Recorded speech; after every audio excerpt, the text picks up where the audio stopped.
굿이브닝! 안녕하세요, 굿이브닝입니다. 이강인 선수가 아틀레티코 마드리드와의 원정 경기 교체 출전을 통해 짧은 시간이었지만 강한 임팩트를 보여준 이후에 그전에도 있었던 아틀레티코와의 이적 링크가 매우 진해지고 있습니다. 프리미어 리그에서 링크가 났던 아스턴 빌라와 비교하면 아틀레티코 마드리드는 빌라 못지않게 유럽 전체를 따져도 전통의 명문이기도 하면서 2010년대 들어서면서 팀의 체급이 확실히 커지면서 레알, 바르샤와 함께 라리가의 3강으로 붙을 만큼 확실한 빅클럽이라 볼 수 있습니다. 실제로 21세기에 들어서 발렌시아가 2번 우승했던 걸 제외하면 바르샤와 레알이 독식하던 라리가 우승 구도를 13-14 시즌과 20-21 시즌 우승을 통해 깨뜨리면서 리그 내 최강팀 중 하나로서의 면모를 보여주고 있습니다.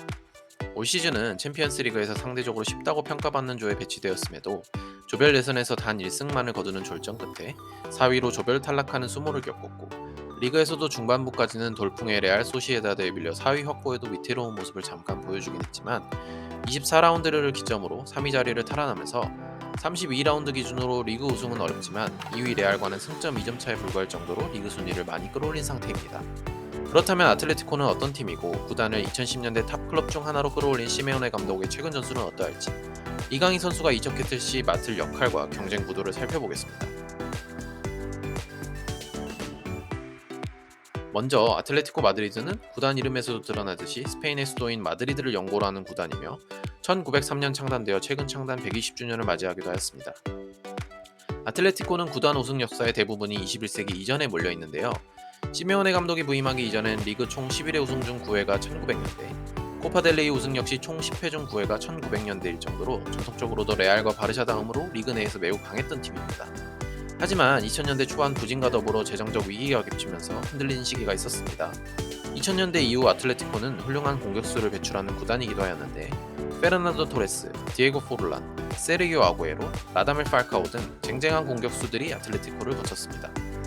그럼에도 디에고 시메오네 감독 부임 전까지는 비록 0910 시즌 유로파 리그 우승이라는 쾌거를 거두긴 했지만 리그 내에서는 중위권과 중상위권 사이를 왔다 갔다 하는 롤러코스터 같은 순위 변동을 보여주면서 탑클럽으로서의 안정감이 부족하였습니다. 하지만 11-12 시즌 중반에 디에고 시메오네 감독이 부임하고 팀을 다시 유로파 리그 우승으로 이끌면서 탑클럽으로 차츰 도약하기 시작합니다. 특히 시메오네 감독이 풀 시즌을 치른 12-13 시즌부터 아틀레티코는 한 번도 4위 밖으로 밀려나지 않으면서 챔스 티켓을 놓치지 않을 뿐 아니라 13-14 시즌에는 정말로 오랜만에 레알과 바르샤의 양강 구도를 깨뜨리고 리그 우승을 차지하면서 아틀레티코의 매력과 강함을 전 세계에 널리 알리게 됩니다. 이후 시메오네 아틀레티코는 총 리그 2회 우승, 코파델레이 1회 우승, 유로파리그 2회 우승 등을 기록하면서 리그 내에서 레알과 바르샤를 위협하는 가장 강력한 경쟁자 포지션을 구축하면서 챔피언스 리그에서도 굉장한 경쟁력을 보여줍니다. 비록 두 차례나 결승에 올랐음에도 우승의 고비에서 번번이 레알 마드리드를 만나 고배를 마시고 갑니다. 뭔가 프리미어 리그에서의 아스날이 떠오를 정도로 리그 우승과 컵 우승은 많이 들었지만 챔피언스 리그 우승은 아직 요원한 상태라고 할 수 있겠습니다. 그렇다면 시메오네 감독의 22-23 시즌 아틀레티코는 어떠한 전술을 사용하고 있을까요?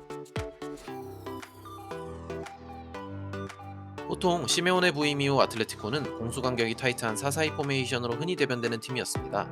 철벽과도 같은 방어력과 상대로 하여금 숨이 막힐 정도로 팀 전원이 많이 뛰면서 상대를 압박하고 경합에서 이겨내는 게 특징과도 같은 팀이었는데요. 올 시즌엔 3백과 4백 전술을 왔다 갔다 하다가 14라운드 세비야전 6대1 대승을 기점으로 다시금 3백으로 정착한 모양새입니다. 24라운드부터 32라운드까지 바르샤 원정에서 1대0 패배를 한 것을 제외하면 총 8승 1패를 기록하고 있는데요. 그 기간 동안 실점은 단 8점만을 기록할 정도로 수비적으로 굉장한 안정감을 확보하였습니다. 아틀레티코의 후방에는 왼쪽 풀백과 왼쪽 센터백을 겸용할 수 있는 헤이닐두와 에르모소를 보유하고 있는데요. 헤이닐두가 부상으로 이탈한 시점부터 에르모소를 좌측 센터백, 히메네스가 중앙, 사비치 또는 비체리 우측 센터백으로 출전합니다. 그 윗선에는 카라스코가 좌측 윙백, 르마, 코케, 데폴이 중원, 우측 풀백도 가능한 몰리나가 우측 윙백으로 나옵니다. 최전방엔 그리즈만을 중심으로 모라타나 코레아가 기용됩니다. 아틀레티코는 공격을 조립할 때 히메네스를 스위퍼처럼 최후방에 배치해두고 좌우에 위치한 에르모소와 비체를 코케의 양옆에 붙여 전진시키는 경우가 많은데요. 공격 시엔 마치 1-3의 구조처럼 후방 빌드업 구조를 만듭니다. 좌측 윙백으로 나오는 카라스코는 사실상 좌측 사이드 공격을 전담할 수 있게끔 공간을 많이 만들어주는 경우가 많습니다. 에르모소가 좀 더 좌측 후방의 광범위한 커버를 막고 카라스코가 깊숙이 올라가는 대신 우측면에 몰리나는 풀백처럼 다소간 내려와서 좌측면을 비대칭처럼 활용하는 구조라고 할 수 있겠습니다. 앞서 에르모스와 비첼이 중원까지 붙어서 코케를 보조한다고 말씀드렸는데요. 그로 인해서 코케의 좌우에 위치한 르마나 데폴이 박스 침투를 위해 전진하거나 측면 쪽 공격 전개 시 오프 더 볼을 가져가면서 지원을 나가줍니다. 이렇게 좌우 중앙 미드필더들이 오프 더 볼을 가져가면서 수비를 교란하면 아틀레티코 공격의 중추라고 할 수 있는 그리즈만이 아래로 깊숙이 내려가거나 좌우 하프 스페이스 공간으로 이동하면서 볼을 가지고 공격의 방향을 설정하는 역할을 맡는데요. 아무래도 좌측면에서 강력한 1대1 능력을 기반으로 공격의 천병 역할을 맡는 카라스코에게 볼을 몰아주기 위해서 그리즈만이 우측이나 중앙 쪽에서 수비를 몰았다가 반대쪽 전환을 통해 넓은 공간을 만들어주는 경우가 많습니다. 이 과정에서 최전방에 기용되는 모라타는 주로 상대의 센터백 1명에서 2명을 고정시켜주는 역할을 맡습니다. 이걸 피닝이라고도 하죠. 박스 안에서 적극적으로 크로스나 컵백 공격의 마무리를 해주는 역할도 있겠지만 최소 2명의 수비를 붙잡아 두어서 그리즈만이 자유롭게 공간으로 이동해 공격 전개를 할 수 있게끔 보조자의 역할을 하는 의미라고 보시면 되겠습니다. 현재는 우측 중미 주전으로 나오던 마르코스 요렌테가 부상인 상황인데요. 마요가 출전하게 되면 코케와 마요는 주전 고정에 남은 왼쪽 중미 자리를 데폴과 르마가 번갈아 나오는 상황이라고 보시면 되겠습니다. 결국 아틀레티코의 공격 구조는 가장 강력한 공격 무기라 볼 수 있는 카라스코를 활용해 좌측면을 무너뜨려서 크로스나 컵백을 활용한다거나 그것이 잘 통하지 않는다면 좌우 하프 스페이스에서 박스 쪽으로 강한 크로스를 붙여서 모라타의 머리를 이용한다든지 박스 타격을 지원하는 그리즈만과 좌우측 중미인 르마나 데폴이 추가적으로 공격의 방점을 찍는 형태입니다. 전통적으로 세트피스가 강한 아틀레티코답게 이번 시즌도 득점의 5분의 1 정도는 세트피스로 기록하기도 했고요. 특히나 공격의 중추인 그리즈만의 의존도가 꽤나 높은 편인데 리그 11골 12어시를 기록하고 있는 그리즈만이 공격을 잘 풀어주지 못하면 아틀레티코의 공격이 단조로워지면서 경기 자체가 굉장히 풀리지 않는 답답한 양상으로 흘러가는 경우가 많습니다. 그렇다면 이강인 선수가 아틀레티코에 영입되었을 시 어떤 식으로 활용될 것이며 주전 경쟁에서는 승산이 있을까요? 우선 아틀레티코가 최근에 쓰고 있는 3-5-2 구조는 마요르카의 이번 시즌 전술 구조와 골격 자체는 굉장히 흡사합니다. 마요르카의 전술의 공격과 방어가 몇 배 업그레이드된 버전이라고 할까요? 물론 아틀레티코는 3-5-2의 골격이긴 하지만 카라스코가 사실상 윙어나 윙포워드 같이 뛰고 몰리는 그만큼 올라가진 않으면서 경기 시에는 비대칭에 가깝게 좌측을 활용한다고 봐야 되지만요. 따라서 이강인 선수도 이적한다면 지금의 마요르카에서처럼 코케 좌우에 르마나 데폴 자리 또는 그리즈만이 휴식을 취할 시 그리즈만이 위치하는 최전방에서 한 칸 아래인 세컨탑 자리에서 뛸 공산이 큽니다.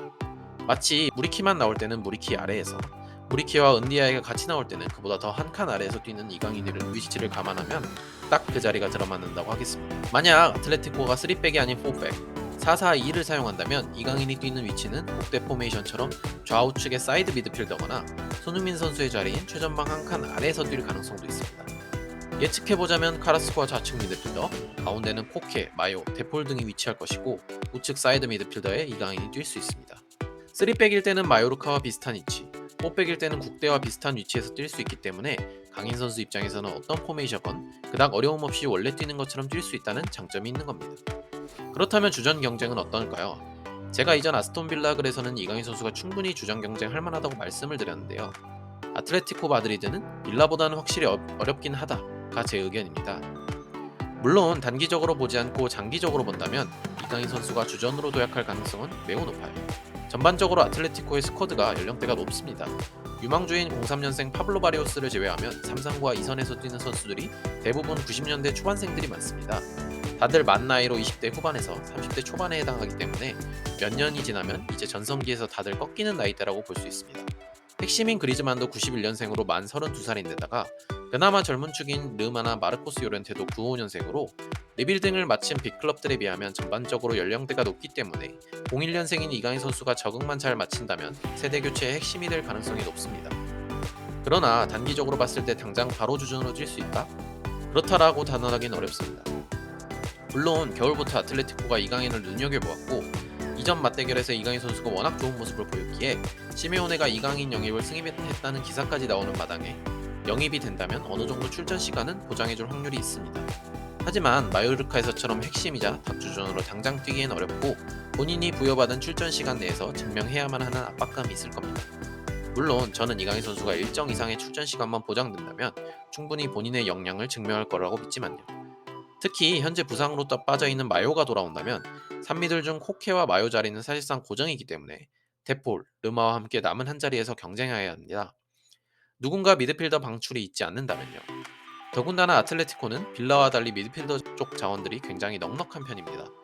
주전조를 제외하고서라도 사울니게스, 콘도그비아, 유망주인 바리오스, 유사시 피체를 올려쓰기도 하기에 미드필더 자원은 굉장히 많은 편입니다. 아무래도 숫자 자체가 좀 부족한 빌라에 비하면 경쟁이 치열할 수밖에 없겠죠. 당연히 아틀레티코가 탑 클럽 중 하나이니 당연한 거긴 하지만요. 따라서 아틀레티코의 이강인 영입은 장기적으로 세대 교체를 위한 투자로 볼 수 있기 때문에 길게 본다면 이강인 선수가 충분히 주전 한 자리를 차지할 것으로 봅니다. 다만 단기적으로 경쟁은 쉽지 않을 수 있다라고 말씀드릴 수 있겠습니다. 지금까지 구디브닌이었고요. 구독과 좋아요 부탁드립니다. 감사합니다.